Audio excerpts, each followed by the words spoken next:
Morning student. मैंने आपको isomerism का सेक्शन खत्म किया था और हम लोगों ने आइसोमेरिज्म में स्ट्रक्चरल आइसोमेरिज्म और स्टीरियो आइसोमेरिज्म पढ़ लिया।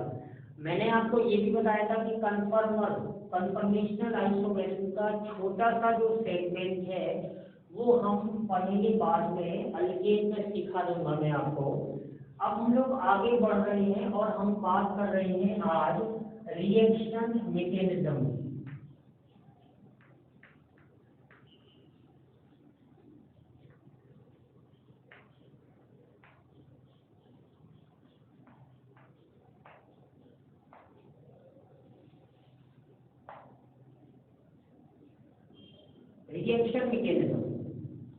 रिएक्शन मैकेनिज्म जिसको आप बोलते हैं रासायनिक क्रियाविधि। प्यारे बच्चों, इसको हम लोग ऑर्गेनिक रिएक्शन मैकेनिज्म भी कहते हैं। अब रिएक्शन मैकेनिज्म में हमें क्या क्या सीखना है? रिएक्शन मैकेनिज्म का मतलब है कि किसी ऑर्गेनिक मॉलिक्यूल से प्रोडक्ट बनने का जो सफर है। हम कोई ऑर्गेनिक मॉलिक्यूल ले रहे हैं और उससे हम कोई दूसरा ऑर्गेनिक मॉलिक्यूल तैयार कर रहे हैं, प्रिपेयर कर रहे हैं, फॉर्मेशन कर रहे हैं। तो जितने भी स्टेप्स, ठीक है ना, सीक्वेंशियल स्टेप्स, ठीक है ना, मतलब हम कह सकते हैं कि the all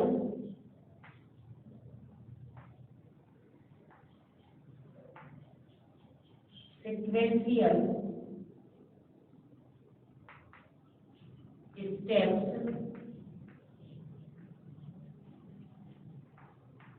followed by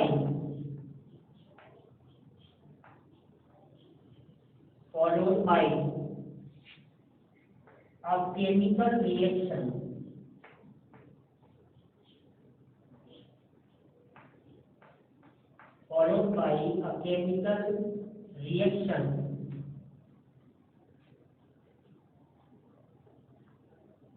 is called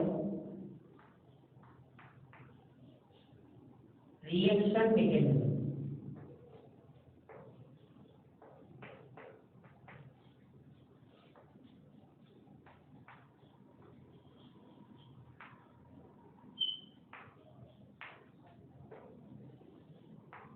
जितने भी स्टेप्स प्यारे बच्चों, the all sequential steps followed by a chemical reaction is called reaction mechanism. अब रिएक्शन मैकेनिज्म में मतलब केमिकल रिएक्शन का मतलब क्या होता है? The formation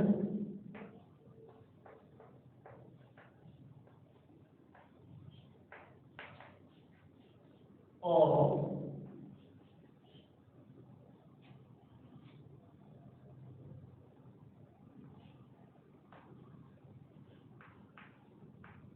a molecule from another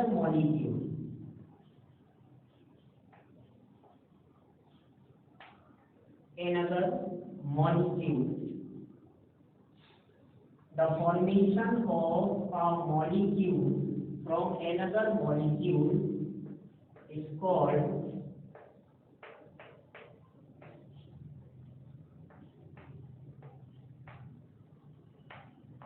chemical reaction.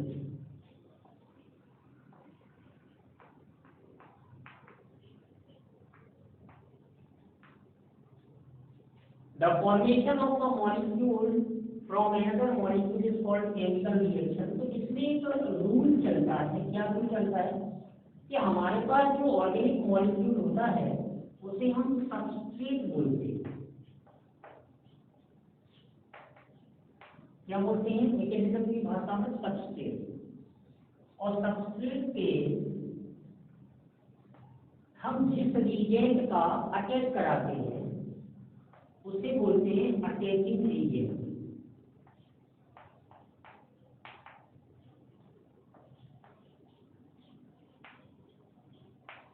और अटैच कराने के बाद जो भी स्पीसीज बनती है उसे हम बोलते हैं रिएक्शन इंटरमीडिएट।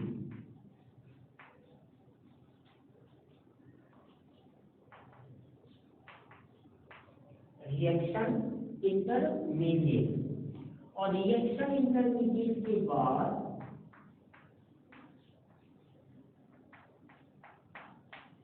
प्रोडक्ट का फॉर्मेशन होता है। सबस्ट्रेट का मतलब ऑर्गेनिक मॉलिक्यूल,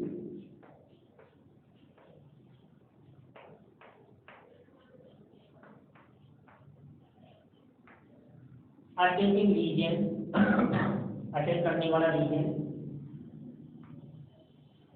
फिर बनेगा रिएक्शन इंटरमीडिएट और रिएक्शन इंटरमीडिएट के बाद जो बनेगा उसे हम क्या बोलेंगे, प्रोडक्ट। तो ये जो प्रोसेस होता है इसी प्रोसेस को हम बोलते हैं रिएक्शन मैकेनिज्म। तो रिएक्शन मैकेनिज्म में कितने कॉन्सेप्ट समझने हैं जो कि बहुत ही जरूरी है।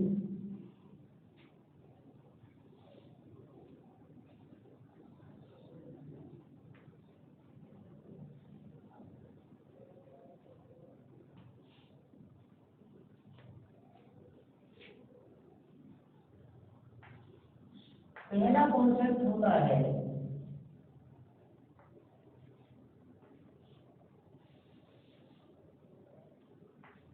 क्लीवेज ऑफ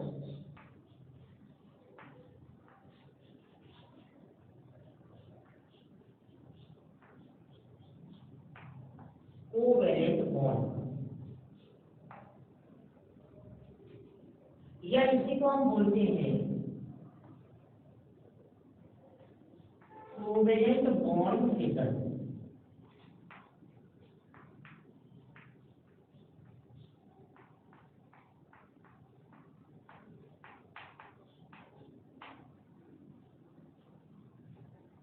कोवेलेंट बॉन्ड का क्लीवेज मतलब कोवेलेंट बॉन्ड का विघटन होना, टूटना, ये सबसे पहला सेगमेंट है इसका रिएक्शन मैकेनिज्म का। तो इस पर चर्चा करते हैं। क्लीवेज ऑफ कोवेलेंट बॉन्ड में क्या है कि मान लीजिए कि ए और बी दो एटम के बीच में हमने ये कोवेलेंट बॉन्ड बनाया और ए और बी एटम के बीच में जब ये कोवेलेंट बॉन्ड बना तो इसमें आप देख सकते हैं कि ये प्रत्येक बॉन्ड का निर्माण, कोवेलेंट बॉन्ड हो, कोवेलेंट बॉन्ड दो प्रकार का होता है, सिग्मा और पाई। तो यहाँ पर सिग्मा बॉन्ड का फॉर्मेशन हो रहा है। तो इस सिग्मा बॉन्ड में ए का एक इलेक्ट्रॉन और बी का एक इलेक्ट्रॉन, मतलब जिसे आप बोलते हैं शेयर्ड पेयर ऑफ इलेक्ट्रॉन। क्या बोलेंगे? Shared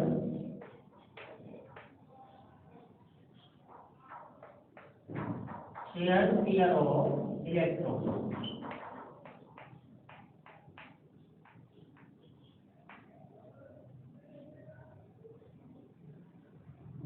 shared pair of electron. अब ये जो शेयर्ड पेयर ऑफ इलेक्ट्रॉन है ये बॉन्ड का क्लीवेज होगा। तो जब इस बॉन्ड का क्लीवेज होगा तो ये शेयर्ड पेयर ऑफ इलेक्ट्रॉन या तो सिमेट्रिकली बट जाए दोनों में, मतलब एक इलेक्ट्रॉन दे दिया जाए, और या फिर ये अनसिमेट्रिकल बट जाए, मतलब किसी एक एटम को दो इलेक्ट्रॉन दे दिए जाए।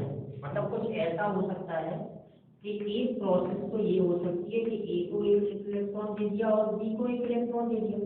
दूसरी प्रोसेस क्या हो सकती है कि ए को इलेक्ट्रॉन नहीं मिला और बी को दोनों इलेक्ट्रॉन मिल गए, या फिर बी को इलेक्ट्रॉन नहीं मिला और ए को दोनों इलेक्ट्रॉन मिल गए। तो आप देख सकते हैं कि यहाँ पे न्यूट्रल स्पीशीज बन रही है, न्यूट्रल स्पीशीज, और यहाँ पर जो है ये आयनिक स्पीशीज बन रही है।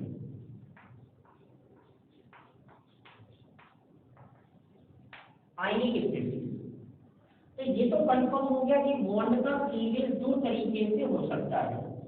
दो तरीके से हो सकता है, या तो वो सिमेट्रिकली ब्रेक होगा और या फिर अनसिमेट्रिकली ब्रेक होगा। तो इसीलिए बॉन्ड फिजन को दो हिस्सों में बांटा गया। एक को हम बोलते हैं होमोलिथिक bond fission,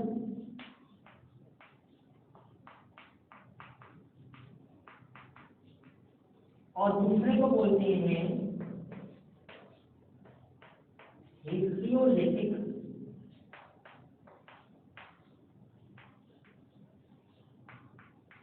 bond fission.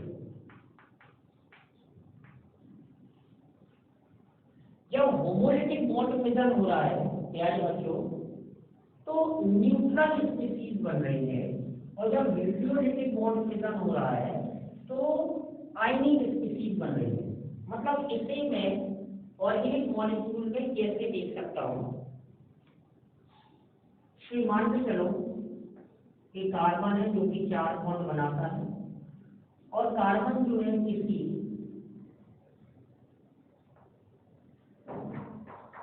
X atom से जोड़ा गया है। ये कोई एक्स एटम है, और ये दोनों के बीच में शेयर्ड पेयर ऑफ इलेक्ट्रॉन है। दोनों के बीच में शेयर्ड पेयर ऑफ इलेक्ट्रॉन है। तो अब ये कैसे क्लीवेज हो रहा है? जब ये होमोलिथिक, जब इसमें होमोलाइसिस होगी, जिसको होमोलिथिक बोलते हैं, तो जब होमोलाइसिस होगी तो होमोलाइसिस में ये कंसीडर किया जाता है कि electronegativity of C is equal to electronegativity of X. Carbon की जो इलेक्ट्रोनेगेटिविटी है वो इस एक्स एटम या वाई मान लो या जेड मान लो उसकी बराबर है। तो यहाँ पे जब बराबर है तो मतलब ये स्पीसीज कैसी बनी कि एक इलेक्ट्रॉन इससे मिल गया और एक इलेक्ट्रॉन इससे मिल गया, एक इलेक्ट्रॉन इससे मिल गया और एक इलेक्ट्रॉन इससे मिल गया। मतलब बड़ी सरल सी चर्चा है कि ये जो बने इनको हम बोलते हैं फ्री रेडिकल।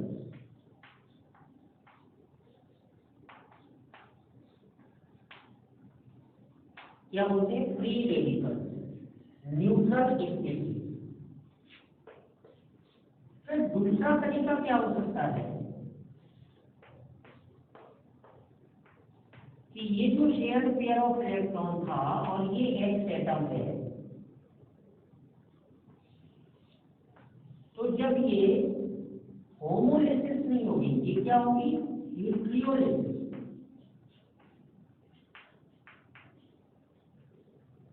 जब न्यूक्लियोलिसिस होगी तो दो प्रोसेस हो सकती है कि कार्बन के पास पूरा शेयर्ड पेयर ऑफ इलेक्ट्रॉन चला जाए और एक्स के ऊपर क्या आ जाए? प्लस चार्ज आ जाए। तो ये कब होगा? जब कार्बन की इलेक्ट्रोनेगेटिविटी एक्स से ज्यादा हो। और दूसरा तरीका क्या होगा? एक तो ये होगा, या फिर कार्बन से कौन सा चार्ज आ जाए? पॉजिटिव, और जो लोन पेयर है, शेयर्ड पेयर ऑफ इलेक्ट्रॉन है, वो किसके पास चला जाए? एक्स के पास। तो आप देख रहे हैं कि होमोलिसिस और न्यूक्लियोलिसिस होने पर कार्बन के 3 टाइप के फ्रेगमेंट बन रहे हैं। ये देखिए, ये नेगेटिवली चार्ज है और ये पॉजिटिवली चार्ज है। These are called ionic species.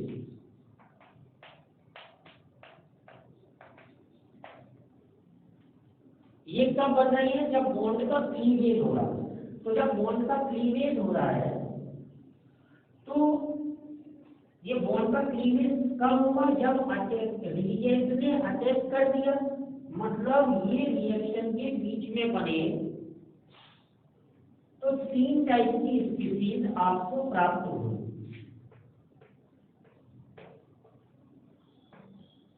एक तो ये, दूसरा कार्बन से प्लस आए, और तीसरा कार्बन से क्या आ गया? लोन पेयर आ गया। तो इसको बोलते हैं फ्री रेडिकल।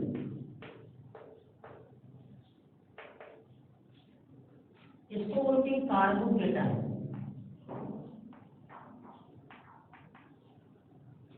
और इसको बोलते हैं कार्बोएनम।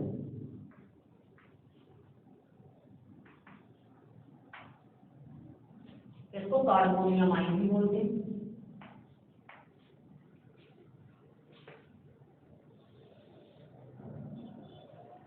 कार्बोनियम आयन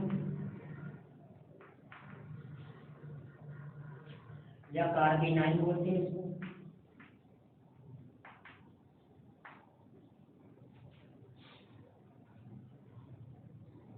तो ये होमोलिसिस से बना और ये हेटेरोलिसिस से बना। ये दोनों स्पीशीज किससे बनी? हेटेरोलिसिस से।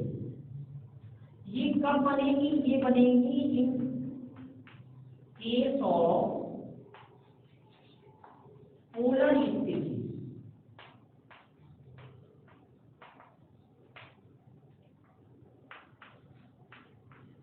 या in the presence of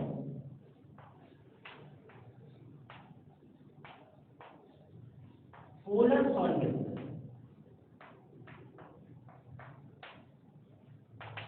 polar solvent हो या पोलर स्पीशीज हो तो ये बन जाएंगे। और ये जो फ्री रेडिकल बनेंगे जनरल में, ये कब बनेंगे? इन the presence of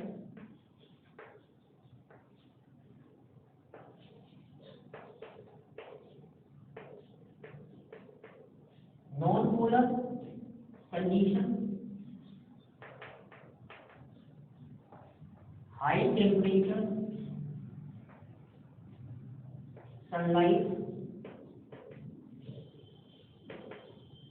presence of peroxide.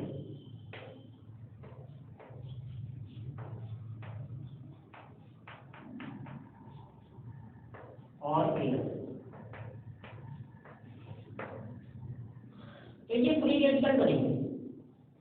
तो फ्री रेडिकल बने और आयनिक स्पीशीज में कार्बोकेटाइन बने और क्या बना? कार्बोएनाइन बना। तो तय बात है ये रिएक्शन के बीच में बना होगा।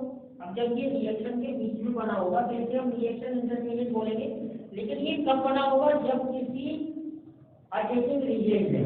तो दूसरा कॉन्सेप्ट, ये तो हुआ क्लीवेज ऑफ बॉन्ड, दूसरा कॉन्सेप्ट क्या आता है? Attaching reason.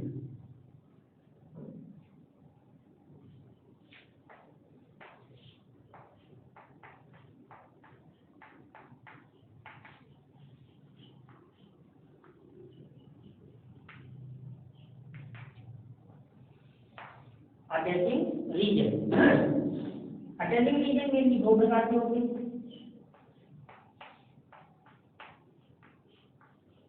एक इलेक्ट्रोफाइल होता है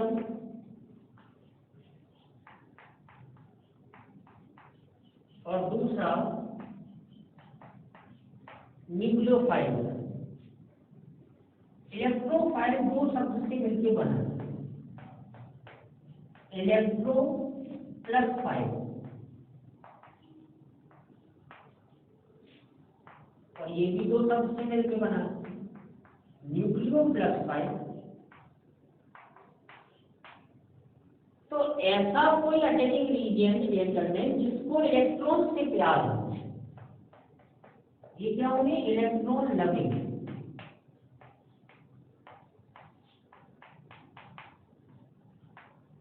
इलेक्ट्रॉन लविंग मतलब ये कहाँ अटैक करेंगे? Attack on electron richer side.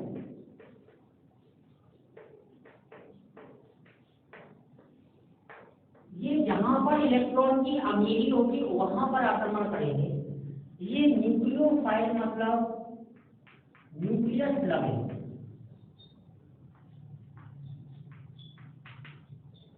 और न्यूक्लियस में क्या होता है? पॉजिटिव चार्ज, है ना। तो ये positive charge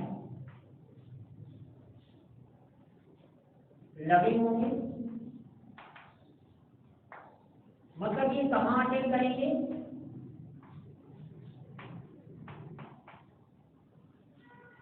attack on positive charge side.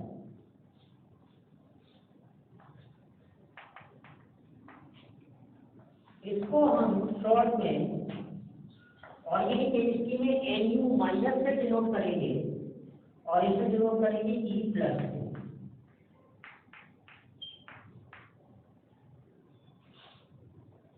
तो दो प्रकार के अटैकिंग रीजन होते हैं, एक हुआ इलेक्ट्रोफाइल और एक हुआ न्यूक्लियोफाइल। अब ये कितनी कैटेगरी के हो सकते हैं?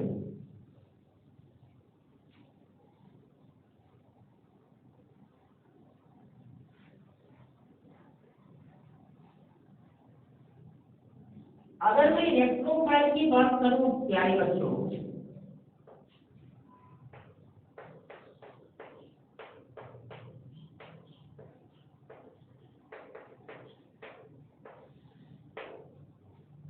तो इलेक्ट्रोफाइल में तीन कैटेगरी है। केस वन क्या है? Positively charge attacking reason.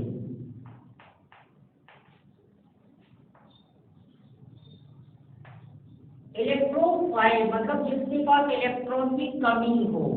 तो positively charge attacking reagent having incomplete octet.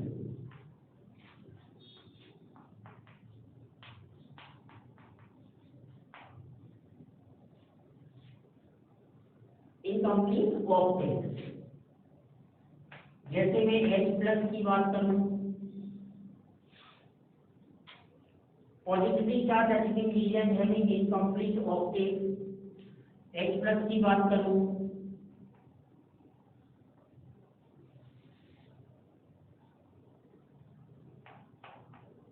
X plus की बात करूं, X प्लस में क्या आ जाएगा? Cl प्लस आ जाएगा, Br प्लस आ जाएगा। CH3 प्लस की बात करूं, methyl carbocation. CH3 CH2 plus की बात करूं, मिथाइल कार्बोकेटाइन। तो ये जितने भी पॉजिटिवली चार्ज स्पीशीज होंगे, NO प्लस की बात करूं, NO2 प्लस की बात करूं, CH3 CO प्लस की बात करूं, तो पॉजिटिवली चार्ज है ना। तो पॉजिटिवली चार्ज जो स्पीशीज होगी नॉर्मली, और अगर इनकम्प्लीट ऑक्टेट हो तो भी और भी बेहतर है, तो उसे हम इलेक्ट्रोफाइल बोल देंगे। केस नंबर 2 क्या आएगा? Lewis acid.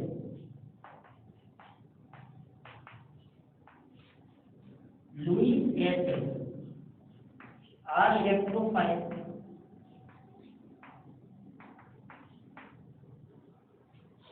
Lewis acid are electrophile जैसे BF3 हो, AlCl3 हो, BH3 हो। तो इनमें भी आप देख सकते हैं कि इनमें भी ऑक्टेट क्या है? इनकम्प्लीट है, incomplete octet.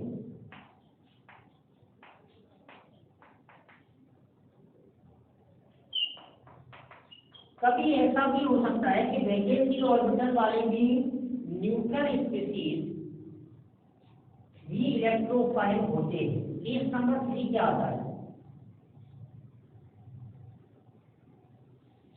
Case number 3,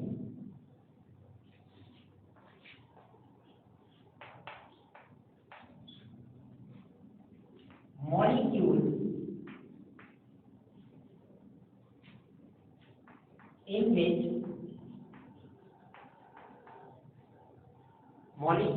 which an atom has vacant d orbital,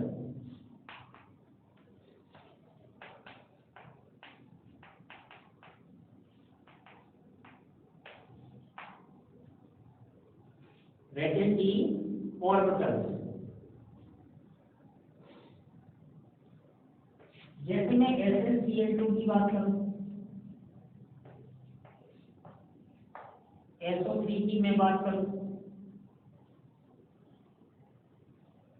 AgCl2 की बात करूं, AgCl3 की, इस तरह की जो स्थिति होगी। इसके अलावा कुछ लुईस एसिड होते हैं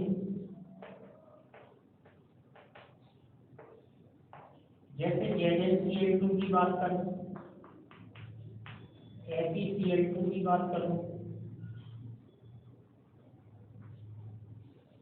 तो ये भी क्या हो जाएंगे, ये भी इलेक्ट्रोफाइल हो जाएंगे। इसके अतिरिक्त भी कार्बीन फ्री रेडिकल,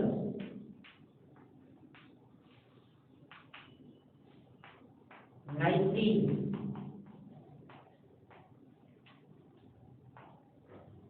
और इलेक्ट्रोफाइल।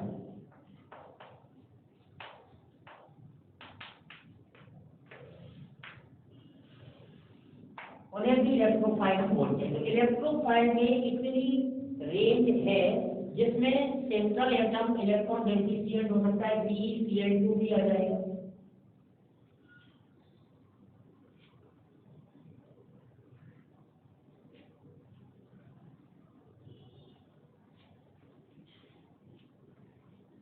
इसके बाद न्यूक्लियोफाइल, न्यूक्लियोफाइल मतलब न्यूक्लियस लगेंगे।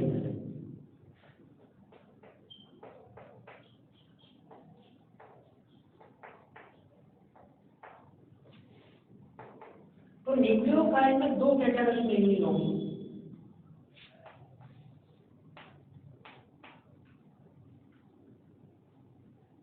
कि negatively charge,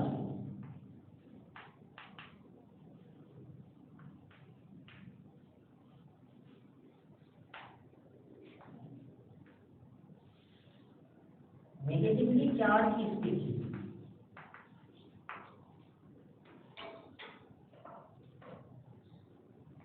negatively charge species जैसे Cn माइनस,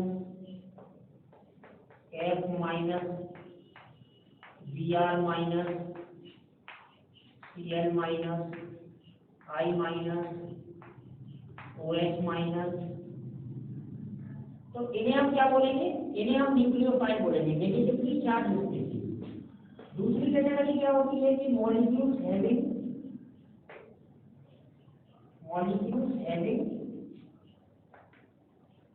लोन पेयर,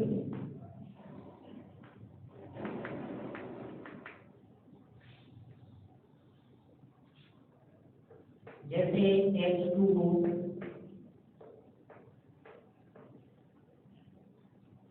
तो इसमें लोन पेयर है ऑक्सीजन के पास, alcohol, ether, 1 degree amine, 2 degree amine, 3 degree amine, etcetera. तो लोन पेयर यदि होगा तो वो भी न्यूक्लियोफाइल होगा। कुछ कैटेगरी में क्या होता है कि RNGH है, जैसे ग्रिग्नार्ड लीजेंड, इसको बोलते हैं ग्रिग्नार्ड लीजेंड।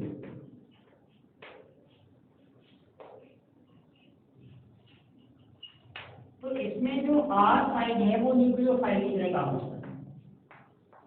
LiAnH4 है तो हाइड्रोजन साइड न्यूक्लियोफाइल की तरह काम करता है। NaBH4 है तो ये न्यूक्लियोफाइल की तरह काम करता है।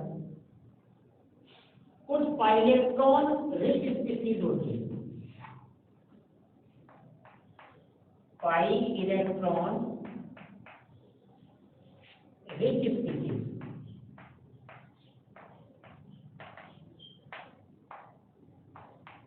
जैसे एसिटिलीन है, बेंजीन है,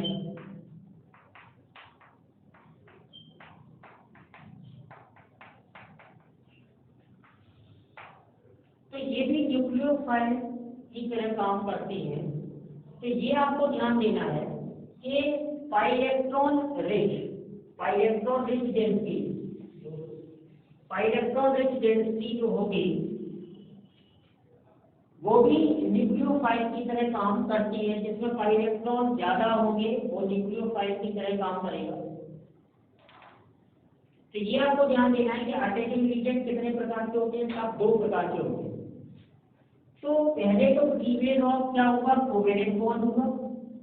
क्लीवेज ऑफ कोवेलेंट बॉन्ड के बाद नॉर्मली कितने प्रकार की स्पीशीज बन रही है, 3, जिनको हम बोलते हैं reaction intermediate.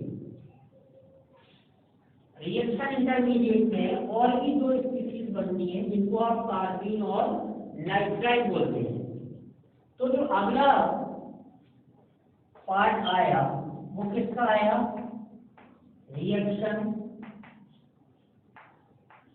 Intermediate.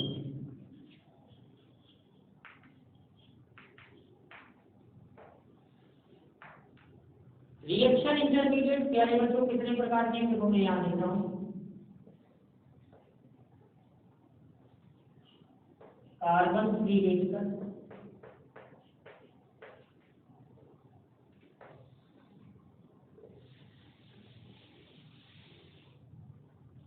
Free radical हो सकते हैं।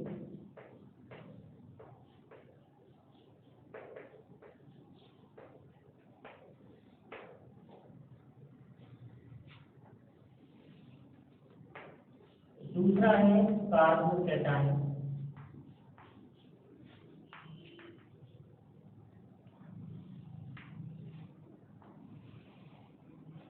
तीसरा है कार्बोएनाइन,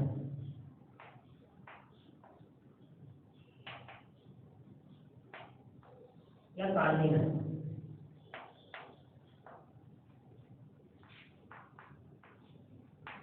C+ और फ्री रेडिकल, इन्हें हम बोलते हैं रिएक्शन इंटरमीडिएट। तो रिएक्शन ये प्रत्येक जो है क्या होगा? शॉर्ट लिव होगा, उम्र बहुत कम होती है सब,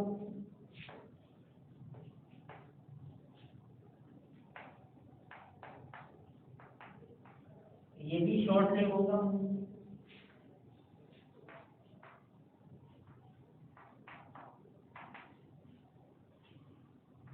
ये भी शॉर्ट लिव होगा,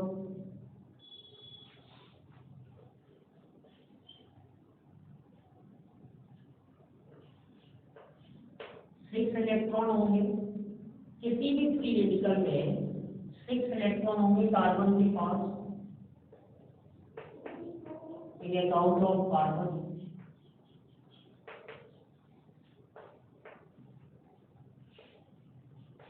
तीसरा पॉइंट क्या होगा कि रेगुलर प्लेनर होगा,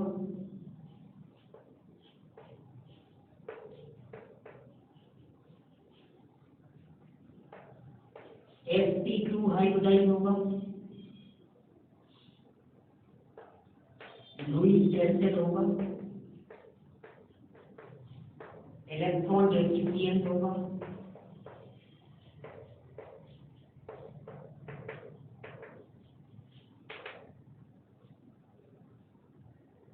और न्यूट्रल स्थिति होगा।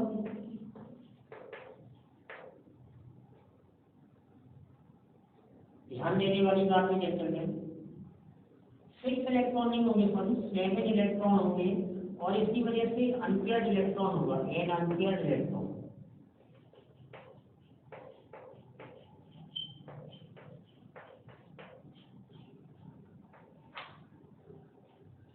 इधर देखिए शॉर्ट लिव में के बाद 6 इलेक्ट्रॉन होंगे in account of carbon,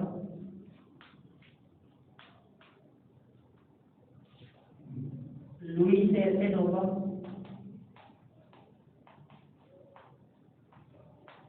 electron deficient होगा ये,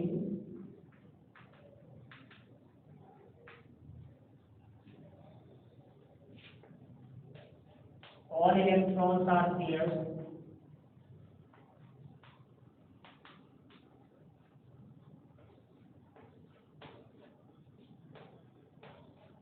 sp2 प्लेनर होगा,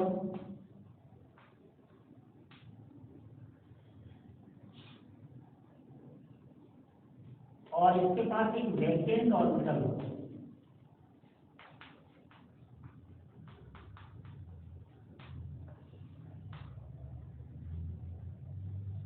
कार्बेनाइन की यदि हम बात करेंगे तो शॉर्ट लिव होगा,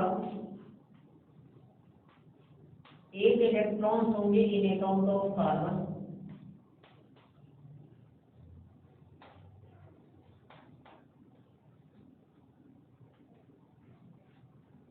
इलेक्ट्रॉन रिच होगा, मतलब कंप्लीट ऑक्टेट होगा,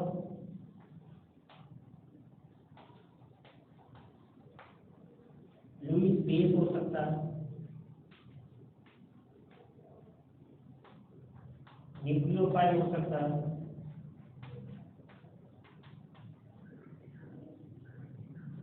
sp3 होगा और इसकी जो शेप होगी वो पिरामिडल होगी।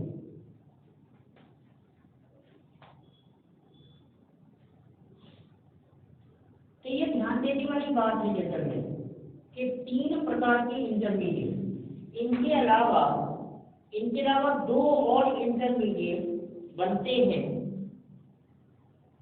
लेकिन महत्वपूर्ण यही है फ्री रेडिकल कार्बोकैटायन और कार्बेनाइन। इनके अलावा 2 इंटरमीडिएट और बनते हैं, बनते तो 3 हैं, एक को कार्बीन बोलते हैं, एक को नाइट्रीन बोलते हैं और एक को बेंजाइन बोलते हैं।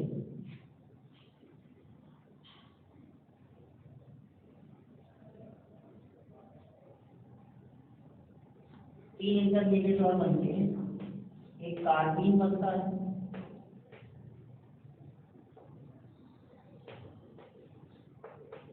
एक नाइट्रीन बनता है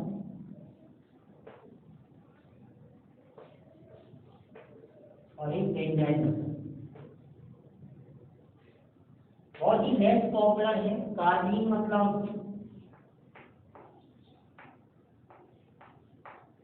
इस तरह से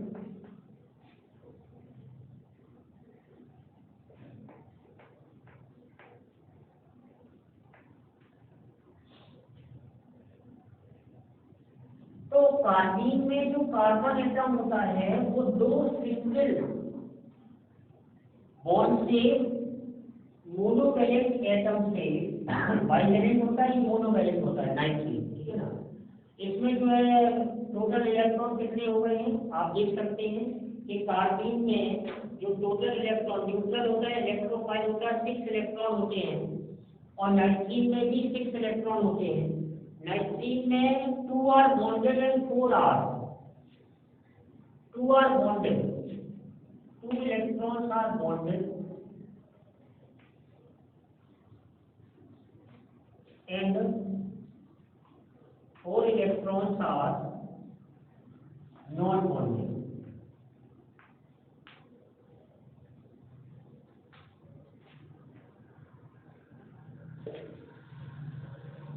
बेंजाइन कोई खास इंटरमीडिएट नहीं है, बताएंगे जब जरूरत पड़ेगी। इसमें क्या होता है, ये न्यूट्रल है, ये 2 प्रकार का होता है, सिंगलेट और ट्रिपलेट।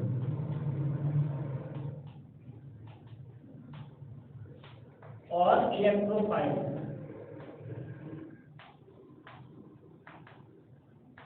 ये भी इलेक्ट्रोफाइल है,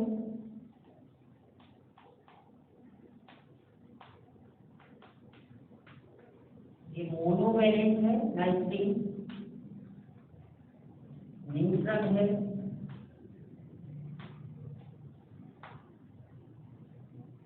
कार्बन में भी 6 इलेक्ट्रॉन होते हैं आउटर मोस्ट शेल में, जिसमें 4 इलेक्ट्रॉन बॉन्डेड होते हैं, 6 electron in outermost shell,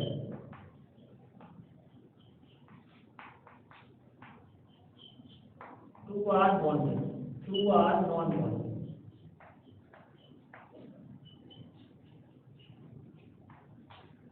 तो जैसे में पहले हम लोगों ने सीखा क्लीवेज ऑफ बॉन्ड, पहला सेक्शन, दूसरा सेक्शन सीखा हम लोगों ने अटैचिंग रीजन, और तीसरा सेक्शन हम लोगों ने खत्म किया क्या, reaction intermediate, free radical carbocation और कार्बेनाइन के अभी ढेर सारे हम लोग स्ट्रक्चर बना लेंगे, ठीक है ना। फिर चौथा सेगमेंट जो आता है वो आता है इलेक्ट्रॉनिक इफेक्ट, उसके बारे में डिस्कस करेंगे अगले लेक्चर में। तब तक आप इसको पढ़ लीजिएगा। All the best.